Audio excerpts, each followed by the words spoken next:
श्री स्वामी समर्थ. नमस्कार मंडळी. कहाणी मंगळागौरीची. एक नगर होतं. तिथे एक वाणी होता. त्याला काही मुलगा नव्हता. त्याच्या घरी एक गोसावी येई. अल्लक म्हणून पुकारा करी. वाण्याची बायको भिक्षा आणि निपुत्रिकाच्या हातची भिक्षा घेत नाही म्हणून चालता होई. ही गोष्ट तिनं नवऱ्याला सांगितली. त्यानं तिला एक युक्ती सांगितली. दाराच्या आड लपून बस. अल्लक म्हणतात सुवर्णाची भिक्षा घाल. अशी भिक्षा झोळीत घातली. बुवांचा नेम मोडला. बाईवर फार रागावला. मूलबाळ होणार नाही असा शाप दिला.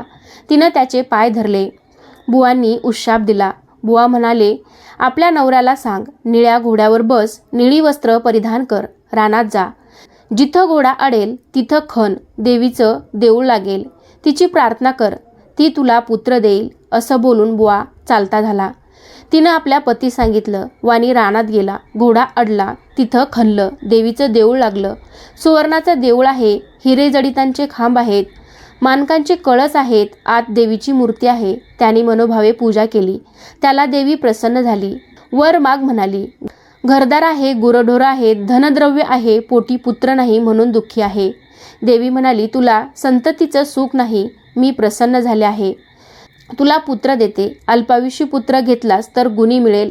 दीर्घायुष्य घेतलास तर जन्मांध होईल. कन्या घेतलीस तर बालविधवा होईल. इच्छा असेल ते मागून घे. त्यानं अल्पायुष्य पुत्र मागितला. देवीनं सांगितलं, माझ्या मागल्या बाजूला जा. तिथं एक गणपती आहे. त्याच्या मागे आंब्याचं झाड आहे. गणपतीच्या दोंडावर पाय दे. एक फळ घे. घरी जाऊन बायकोला खाऊ घाल, म्हणजे तुझा कार्यभाग होईल. देवी अदृश्य झाली. वाणी देवळामागं गेला. गणपतीच्या दोंडावर पाय दिला. झाडावर चढला. पोटभर आंबे खाल्ले. घरी नेण्याकरता घेतले. खाली उतरून पाहू लागला. तो मोठेत आंबा एकच आहे असं 4-5 वेळा झालं. गणपतीला त्रास झाला. त्यानं सांगितलं, तुझ्या नशिबी एक फळ आहे.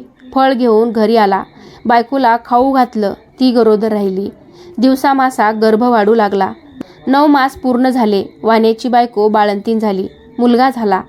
उभयतांना मोठा आनंद झाला. दिवसामासी वाढू लागला. 8व्या वर्षी मुंज केली.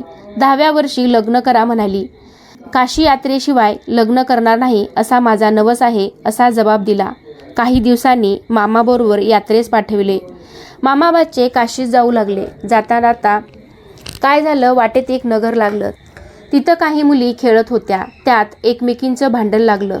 एक गोरी बुरकी मुलगी होती. तिला दुसरी मुलगी म्हणू लागली, काय द्वाड आहे, काय द्वाड आहे.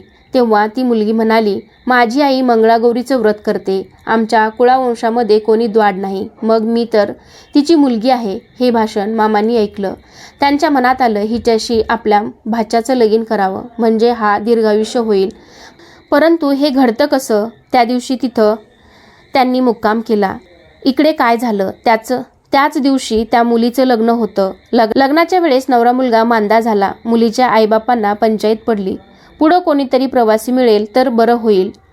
त्याला पुढं करून वेळ साजरी करू म्हणून धर्मशाळा पाहू लागले. मामा भाचे दृष्टीस पडले. मामापासून भाच्याला नेलं. गोरज लग्न लाविलं. उभयतांना गौरी हारापाशी निजविलं. दोघं झोपी गेली. मुलीला देवानं दृष्टांत दिला. अगं मुली, तुझ्या नवऱ्याला दंश करायला सर्प येईल. त्याला पिण्याकरता दूध ठेव. एक कोरा कर जवळ ठेव. दूध पिऊन सर्प कऱ्यात शिरेल. अंगच्या चोळीनं तोंड बांधून टाक. सकाळी उठून आईला ते वाण दे. तिने सर्व तयारी केली. दृष्टांताप्रमाणे घडून आलं. काही वेळानं तिचा नवरा उठला. भूक लागली म्हणू लागला. लाडू खायला दिले. फराळ झाल्यावर त्यानं तिला आपली अंगठी दिली. पहाटेस उठून ताट घेऊन बिराडी गेला.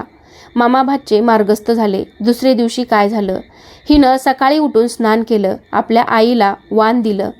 आई उघडून पाहू लागली. ती आत हार निघाला. आईनं कन्येच्या गळ्यात हार घातला.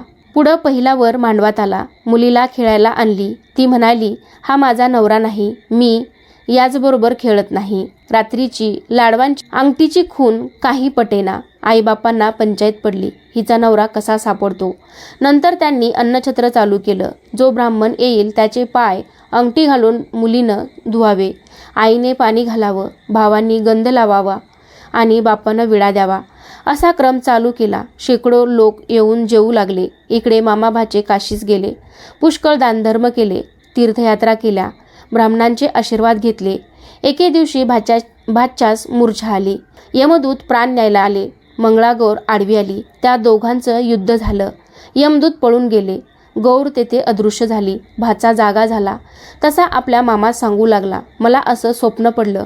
मामा म्हणाला, ठीक झालं, तुझ्यावरचं विघ्न टळलं. उद्या आपण घरी जाऊ. परत येऊ लागले. लग्नाच्या गावी आले. तळ्यावर स्वयंपाक करू लागले. दासीनी येऊन सांगितलं, इथं अन्नछत्र आहे, तिथं जेवायला जा. ते म्हणाले, आम्ही परान्न घेत नाही. दासींनी यजमाननीस सांगितलं. त्यांनी पालखी पाठवली. आदरातीर्थानं घरी नेलं. पाय धुताना मुलीनं नवऱ्याला ओळखलं. नवऱ्यानं अंगठी ओळखली. आईबापांनी विचारलं, तुझ्याजवळ खून काय आहे? त्यानं लाडवाचं ताट दाखविलं. सर्वांना आनंद झाला. भोजन समारंभ झाला. मामाभाचे सून घेऊन घरी आले. सासूनं सुनेचे पाय धरले. तुझ्यामुळं माझा मुलगा वाचला असं म्हणाली. तिनं सांगितलं, मला मंगळागौरीचं व्रत असतं. ही सगळी तिची कृपा. सासर माहेरची घरची दारची माणसं सर्व एकत्र आली आणि त्या व्रताचं उद्यापन केलं. मंगळागौर तिला प्रसन्न झाली. तशी तुम्हा आम्हा हो आणि आपलं सौभाग्य अखंड राहो इतकीच देवाची प्रार्थना करा. ही धर्मराजाला कृष्णानं सांगितलेली 60 उत्तराची कहाणी 5 उत्तरी सुफळ संपूर्ण.